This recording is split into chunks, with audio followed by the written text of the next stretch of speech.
হস্টেলে ঢুকে হামদার হুঁশিয়ারি দিয়েছিলেন, বলেছিলেন সারা রাত তাণ্ডব চলবে। আর তারপর সর্বরী মুখোপাধ্যায়ের ডিগবাজি, তদন্তের আওতায় আনা দাবি উঠতেই বিজেপি বিধায়কের ডিগবাজি। রাজ্য জুড়ে প্রবল নিন্দার মুখে বিজেপি বিধায়কের সুর বদল। প্রথমে হস্টেলে হামলার হুমকি, এখন মুখে শান্তিপূর্ণ আন্দোলন। অশান্তিতে উস্কানি দিইনি এমনই দাবি করছেন যাদবপুরের বিজেপি বিধায়ক।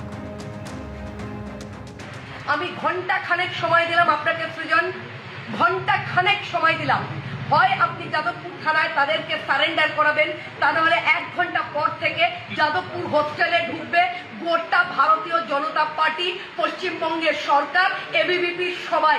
আমি সৃজন ভট্টাচার্যকে বলছি, অলিভ দাস, রহমান মল্লিক, অনির্বাণ, সাগ্নিক সরকার, এদেরকে যদি 1 ঘন্টার মধ্যে যাদবপুর থানায় সারেন্ডার না করান, সৃজন আপনাকে বললাম আমি কিন্তু যেখানে লুকিয়ে আছে সেখান থেকে টেনে বার করব।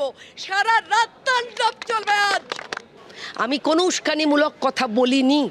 আমি সম্পূর্ণভাবে এবিভিপির 5-6টি ছেলে যারা গুরুতর আহত হয়েছে, আমি বলেছিলাম তাদের সারেন্ডার করান, তা না হলে যারা লুকিয়ে রয়েছে মারবার পরে, আহত করবার পরে, আক্রান্ত করবার পরে যারা লুকিয়ে রয়েছেন, তারা যেখানে লুকিয়ে আছেন আমরা সেখান থেকে তাদের বার করব।